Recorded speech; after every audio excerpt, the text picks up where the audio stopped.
most excited about where my career is going to take me, what I'm going to do, what I'm going to see, what I'm going to experience and create.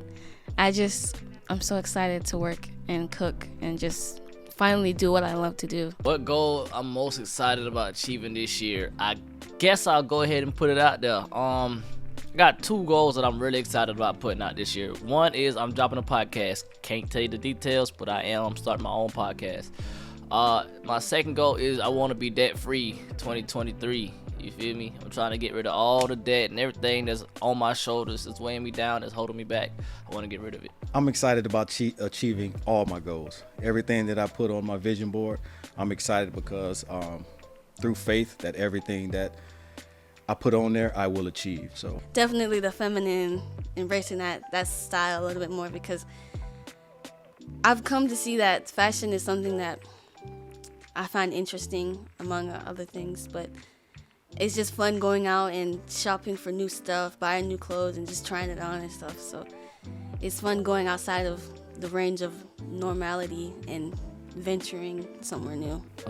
For me, the goals I'm most excited about achieving this year is probably my music goals. I have so much goals. I have so much songs I want to do. I've grown. I want to get some music videos done. I want to drop more music. The goals that I'm most excited about achieving this year would be two of them. One is a personal goal, which is the renovations in our home. I'm so excited about those. And the second one would be our family goals. I think not even just reading, but the goal of sitting down and finding time to actually read and put my phone down. For me, being transparent and being honest, the weight loss is going to be very challenging for me. I'm not going to get into details why. It's just going to be very challenging. But like I said, it's on there. Through faith and keeping my mind stayed on God, I will accomplish it. I will achieve it. Debt free. I don't have the handle on the podcast thing, but I think I can do good on the podcast thing. The debt part, budgeting, that's gonna be challenging. Going back to that feminine style, it's just as I start wearing more dresses and heels and stuff, it's just gonna be a little uncomfortable.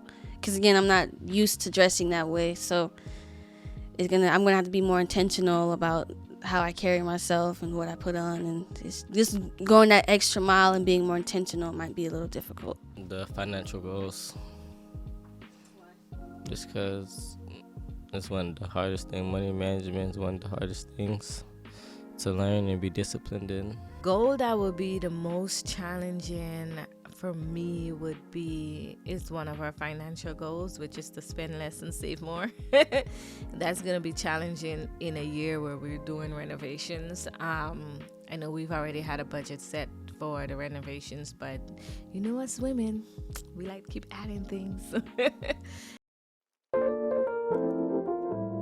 The word focus relates to my goals because I'm I don't want to say really busy person, but I do a lot throughout the week, and a lot of these goals that I have require me to sit down and actually plan out and talk to God and just listen and sit quiet. So focus for me means no distractions, just looking straight ahead and just spending a little bit of quiet time, basically. You gotta focus in order to reach your goals, right? And when I hear focus, it's not only the word focus that I'm hearing get back on track. I'm hearing get rid of distractions. I'm hearing you got a goal. I'm hearing a lot of different things that's gonna throw me back into the mindset I need to be in order to be successful, in order to win, basically. It's hard work, commitment, dedication. If I don't have those, then how could I focus on the goal itself? So I have to keep my mind stayed on the word focus, God, and dedication, commitment. The not slacking off on it. I have to excel in it. I have to be ambitious towards achieving that goal. Because whatever I'm doing, I have to be focused. I have to keep a tunnel vision on exactly what I'm trying to achieve, or else it won't get done because nobody else is going to do it for me.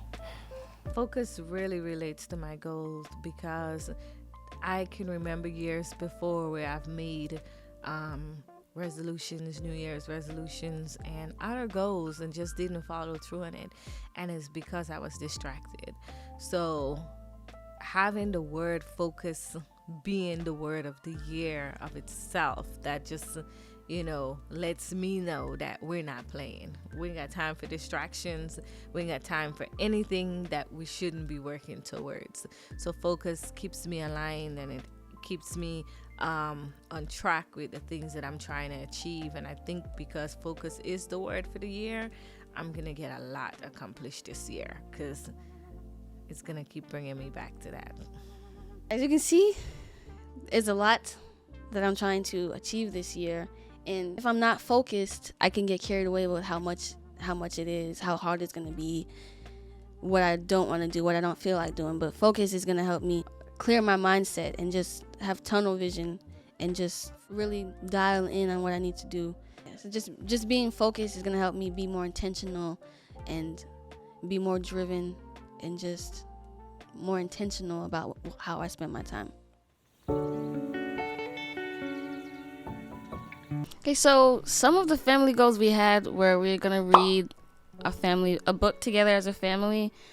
We were gonna cut out sugar, not all the way, but cut it out a little bit more than we normally did last year.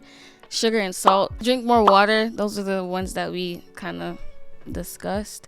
It feels good because we're all gonna be holding each other accountable, and it's something that we're all doing together. So in a way, it kind of feels like we're like bonding a little bit more, and plus we're all going to be healthier in the long run. So it just feels good that we're all kind of committed, and at least trying to be committed to this goal as a family. Having goals, working together as a family, it feels great. To be honest, it's like another form of accountability. Another somebody watching over your shoulder. We're all building towards one thing, so you have help in the areas that you need help in, and you could really strive and really polish the things that you are good in, because in the areas you lack in, you're gonna get some help. You don't have it's not a lot of people out now that's family oriented, and when we have, when you set a goal together as a family, it's and to start achieving that goal, it's a lot of bonding that takes place. It's a lot of laughter, a lot of crying. So it's a big thing to me to have, a goal to reach, in collaboration with your family members, not just somebody out in the street, but family, and that's one of the most important things, that we have to live for, and it's family. So just reaching that goal with family, it brings joy to my soul. It's just, believe it or not, it helps me out spiritually, it helps me out emotionally, it helps me out physically. It's just so many words I can tie into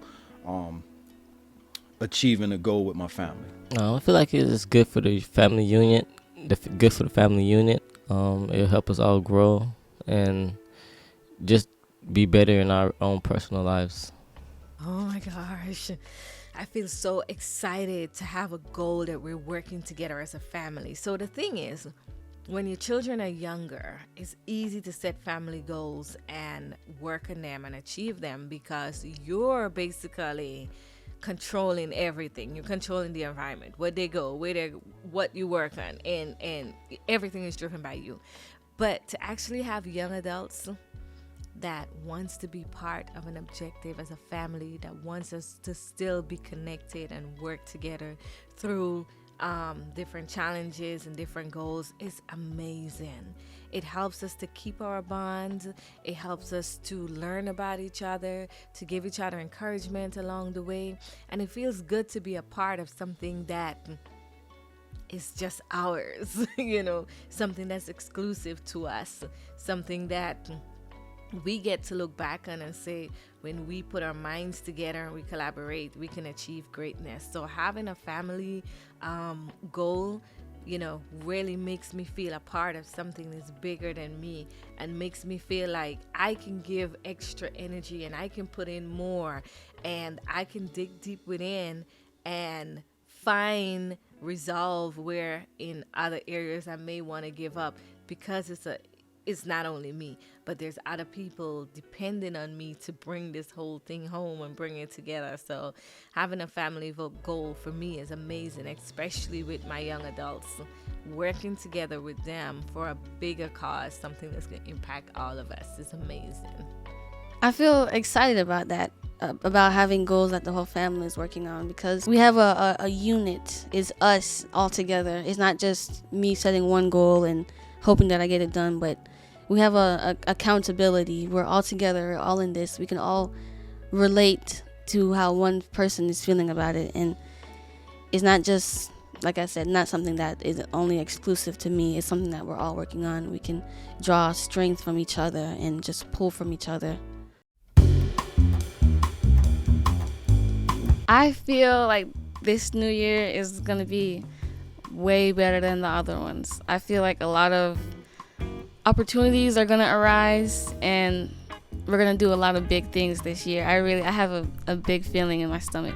I just feel like we have a lot of things in place, and the foundation was set and expectations were set, and we've started to see a little bit of the stuff that's been happening in other people's lives, and we started to reap a little bit of what we sowed. And we're also excited, and it's just fun to see where this is going. So I just have a good feeling about it. This new year, today, can I say today's date? Today is January 16th, I believe. And boy, 16 days into 2023, and 2023 came out punching. But I got real high hopes for 2023. I really hope it's one of the best years of my life, because I got a clear mindset and I have goals and I have a way to achieve them. I feel motivated. I feel achievable. I feel that anything's possible if you keep God first. A lot of things had happened these past couple of years through the pandemic, and just people committing suicide, just people losing their loved ones. So it's this year is it's just something about the start of this year that just got my foot already stepping forward, and I haven't even gotten to that point yet. It's just like I'm so ready to achieve everything that God has for me this year, to where it's I wouldn't say overwhelming in a bad way, but overwhelming in a good way. I'm just ready. I'm ready for what 2023 has to bring for me. I feel very good about 2023 because I see myself having so much growth in this new year, more growth than I have in any other previous year. But every year is the better year for me. So that's just how I look at it. I feel very optimistic and excited about this new year. I think this is the first year in a very long time where I feel good about myself. And when I say that, I mean with no reservations. I love me. I feel good about who I am. And more importantly, I feel good about who God has called me to be. So long I feel like I've questioned my word, questioned my value, questioned why me? God, why are you asking me to do these things? I'm not perfect. My family isn't perfect. Why are you asking me? And I think that I finally reached the end of my why, and I'm at the beginning of my yes, me, and it's a beautiful feeling, and I just feel so encouraged to walk forward in the things that God has been calling me to do, and I'm excited about that. I'm really excited. The goals that I've set are way different than last year, which I hope so. But as I was making these goals and writing them down, I just got really excited because it's things that are going to better me, are going to bring progress, bring change, and just open more doors. I think for me, the word identity is really sticking with me, because I feel like we were all very lost last year, especially with the pandemic, and because we were out of school for a good chunk of it, I got to really sit down and see what I liked and what I like to do, and I kind of found myself in a way. And I think a lot of us did actually, but that's the word for me. Chaos. I forgot the quote, but it's like it says chaos breeds something or something like that. Chaos breeds creativity or chaos breeds something. I forgot what the quote says, but after a disaster, things always get better, right? Last year was chaotic. Last year was chaos, but through the chaos, you see where you want to be at, and you see what you came through to get there. If that makes sense. I would say, summing up 2022, it would be challenging. I guess I can say challenging. 2022 was really a challenging year. It was so much going on in 2022. In my personal life, financially, spiritually, emotionally, physically, mentally, it was just so much going on, for 2022. So I'm gonna keep that word as being challenging. I would say a flash. That's the word, flash, because it just went by so fast. I don't think people realize how fast these years go by, or a year goes by. Growth. I think last year I grew a lot, spiritually and emotionally, and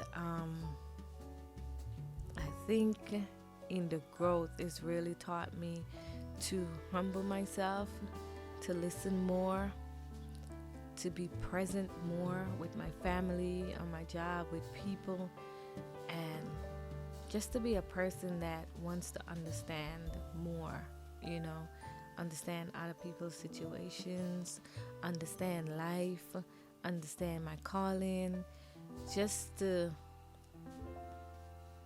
grow, not just be stuck where I am. Don't think that I know everything and I have everything figured out. Be open and willing to grow, because in all the growth that I went through last year, it's brought me to a very beautiful place. So I've learned that growth is beautiful. Revelation. That year a lot of stuff happened, and I was able to see who I really was and who I'm not. So I hate that I did some of the things that I did, but I'm glad it happened, because it showed me that's not where I want to go, and it brought me closer to God.